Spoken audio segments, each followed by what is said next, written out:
Nihao, salut à tous. Aujourd'hui, petite vidéo sur les petites choses qui sont à faire avant de faire de grandes choses. On a souvent des grands projets, on a souvent des rêves qu'on veut mettre en place et pour ça on ne sait pas trop comment s'organiser et on pense que il faut tout écrire, tout mettre en page, qu'il faut avoir exactement tous les tenants et les aboutissants pour réaliser notre projet, que tout doit être parfaitement calé. En fait c'est faux, c'est vrai et c'est faux, mais avant ça j'aimerais simplement vous parler de quelque chose qu'on ne fait pas souvent, et ça dans les arts martiaux je l'ai appris là-bas. C'est que avant de vouloir faire de grandes choses, eh bien il faut commencer par faire de petites choses. Si vous n'êtes pas capable de faire les petites choses, comment voulez-vous prétendre de faire de grandes réalisations? C'est en commençant par faire des petites réalisations et de bien les faire qu'on peut prétendre un jour faire des grandes choses. Je regardais une vidéo il n'y a pas longtemps sur un instructeur des Navy Seals. Ce monsieur disait que la première des choses qui était importante à faire, c'était de faire son lit. Cette idée peut paraître complètement ridicule, mais quand on réfléchit bien, on se dit que c'est quelque chose de grand, et c'est une grande preuve de sagesse et qui peut servir dans la vie de tous les jours. Je m'explique. Si vous savez faire votre lit tous les jours correctement, parce que je ne sais pas si vous avez, c'est vrai que maintenant il y a plus de, on n'a plus le service militaire et du coup on ne sait plus ce que c'est, mais ça apprenait quand même pas mal de choses plutôt intéressantes. Faire son lit tous les jours, c'est déjà commencer à faire une petite action, de la faire bien, et ça va engager une multitude d'autres actions. Si vous commencez à faire votre lit correctement, parce qu'en plus il était vérifié, hein. Si c'était pas bien fait, je peux vous dire que vous le compreniez très vite. Vous aviez votre lit qui était complètement, enfin tout était détruit, hein. Il vous le foutait par terre et c'était à refaire. Et en plus généralement vous aviez des pompes à faire, ou vous étiez corvée de chiottes, ou il y avait des punitions, des sanctions. Et vous l'acceptiez parce que vous saviez que de toute façon c'était le jeu, c'était le but. Vous étiez au courant que ça allait se passer comme ça. Du coup ça vous forge l'esprit.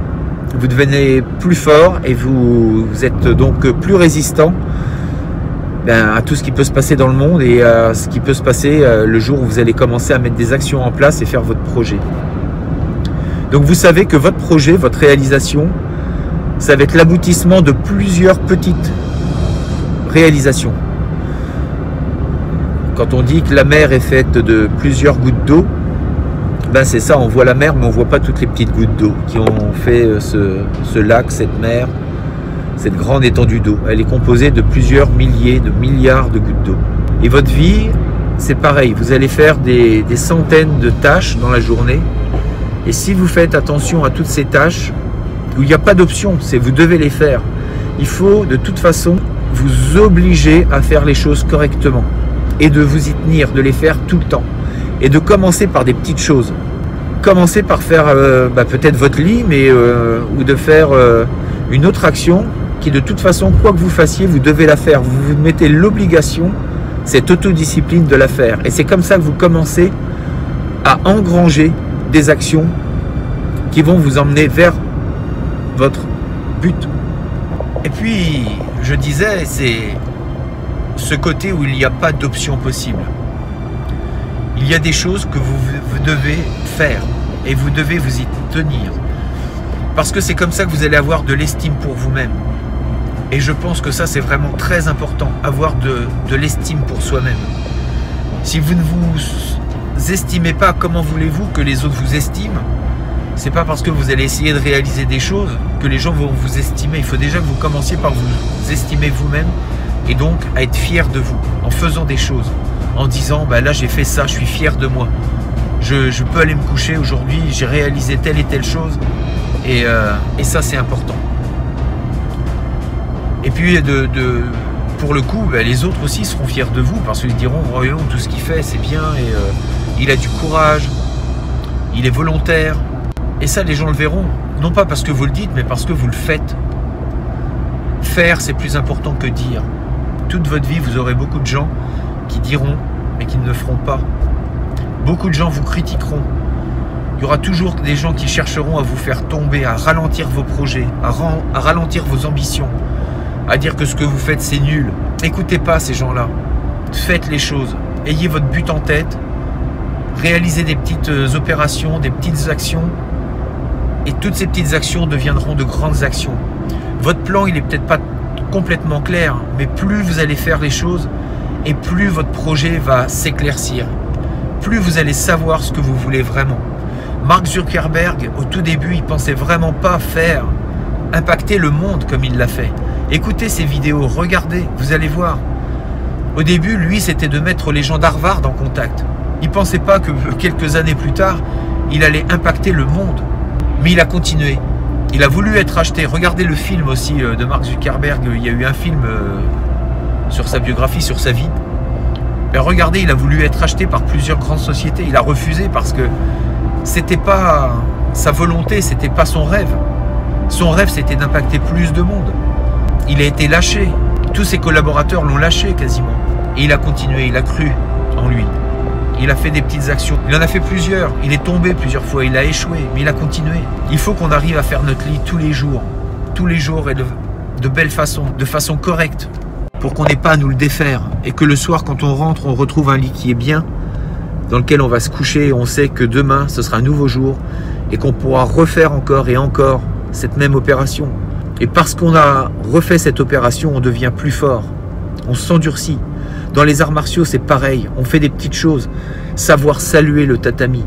Quand on rentre sur l'aire de pratique, on le salue. C'est pas grand-chose. Mais encore aujourd'hui, il y a des gens qui rentrent sur un tatami sans le saluer. Donc si on est capable de rentrer, si on n'est pas capable de faire des petites actions comme le salut ou comme se respecter, et comment voulez-vous prétendre à faire de grandes choses? Il faut commencer par faire des petites actions. Rester humble. Et savoir que c'est parce qu'on commence à faire des choses simples qu'on pourra faire de grandes choses. On va évoluer et on sera capable de faire de grandes choses. Et il faut le faire tout le temps, tous les jours. Ne pas dire « Oh, pas aujourd'hui, je ne vais pas le faire ». Non, vous le faites aujourd'hui aussi. Et demain. Et les jours d'après. Et ça, c'est une garantie de succès. C'est sûr qu'un jour ou l'autre, vous allez réussir. Ça prend du temps parfois, plus de temps que prévu. Mais si vous lâchez rien, vous êtes sur une loi de l'univers. Les arbres, quand ils poussent, ils n'abandonnent pas. Tous les jours, ils poussent et pourtant, ils subissent les vents, les pluies, les insectes. Ils subissent plein d'agressions et ils continuent de pousser. Ils continuent. Des centaines d'années. La nature nous montre qu'elle n'abandonne pas. Elle lutte tous les jours et elle grandit. On peut faire pareil. On lâche trop facilement nos actions qu'on s'est mis en tête pour de mauvaises raisons. Notre esprit, il est souvent axé ou attiré par le côté facile des choses, pour la fainéantise, le divertissement, le sexe, les bons moments, les plaisirs, la mode. Alors je dis pas qu'il faut pas faire tout ça, hein, mais il faut pas être, faut savoir le contrôler. Il faut pas non plus être l'esclave de toutes ces pulsions, de tout ce qu'on nous montre à la télé, de ce côté merchandising, de cette société de consommation. Bien sûr qu'il faut, on en fait partie, mais ça ne doit pas devenir notre maître. Et du coup, il faut savoir se contrôler pour ne pas subir et que ça ne vienne pas comme une drogue. Tenez-vous à quelque chose qui vous fasse rêver, qui peut aider les gens. Et c'est quand on aide aussi, quand on a cette sensation de faire quelque chose d'utile pour les autres, qu'on se grandit également. C'est égoïste, mais c'est vrai. C'est-à-dire qu'en faisant plaisir aux autres, on va attirer du bonheur pour nous-mêmes. Et il n'y a rien de tel que de recevoir du bonheur parce que les autres sont heureux de ce que vous avez fait. C'est pour ça que tout ce qu'on fait, il faut essayer de le faire pour de bonnes raisons. Tout ce que je fais, par exemple, en ce moment avec les vidéos, bien sûr que c'est pour moi, mais je sais que ça peut aider peut-être une personne. Si ça peut aider une personne, ne serait-ce qu'une personne, honnêtement, j'aurais gagné. J'aurais gagné, j'aurais peut-être aidé une personne à se sentir mieux et peut-être aidé une personne à franchir le cap de l'action, de se dire, eh bien, en fait, je peux faire quelque chose. Si tout le monde, si nous tous réunis, on arrivait à influencer, à donner cette motivation à une personne, ne serait-ce qu'à une personne, ben rendez-vous compte, on peut changer la vie des gens. et de façon positive. Et c'est ça pour moi le plus important, c'est de dire vous pouvez le faire. Vous pouvez le faire, c'est pas si compliqué. Bah, c'est pas simple non plus, mais le fait de passer à l'action, ça demande simplement de le vouloir, simplement de commencer des actions. Et après, c'est de s'y tenir. C'est ça qui est difficile, c'est de s'y tenir. Mais les actions en elles-mêmes ne sont pas si compliquées. Et en plus, si c'est des choses que vous aimez, il n'y a rien de compliqué, vous allez le faire. Ayez confiance en vous, vraiment, ayez confiance en vous.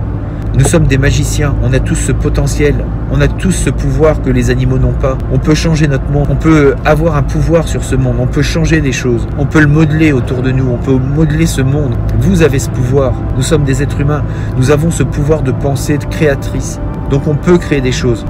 La vie est courte. Là, je reviens d'un enterrement. Là, c'est à travers des moments comme ça qu'on se rend compte que la vie est courte. Et ça nous redonne des fois de la motivation pour des choses où on se dit, on en prend conscience, on dit oui, c'est vrai qu'il faut qu'on fasse telle et telle chose. Il faut qu'on se donne du mal. Mais je pense que c'est vraiment la chose la plus importante à prendre en conscience, c'est qu'on va finir par mourir. On va tous finir dans une boîte, un jour ou l'autre. On va rien emporter avec nous.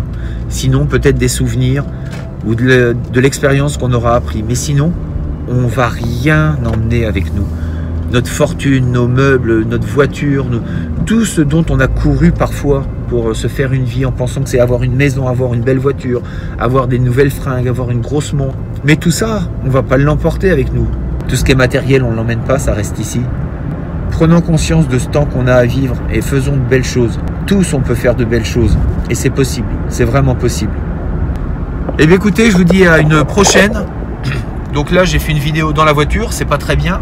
J'avais besoin de dire ça à ce moment-là et j'avais trop peur d'oublier ce que j'avais à dire. Enfin, en plus, je fais ça, mais il n'y a personne sur la route. Donc, en tout cas, je vous dis à très bientôt. Restez forts, restez beaux et surtout restez bienveillants. 再见。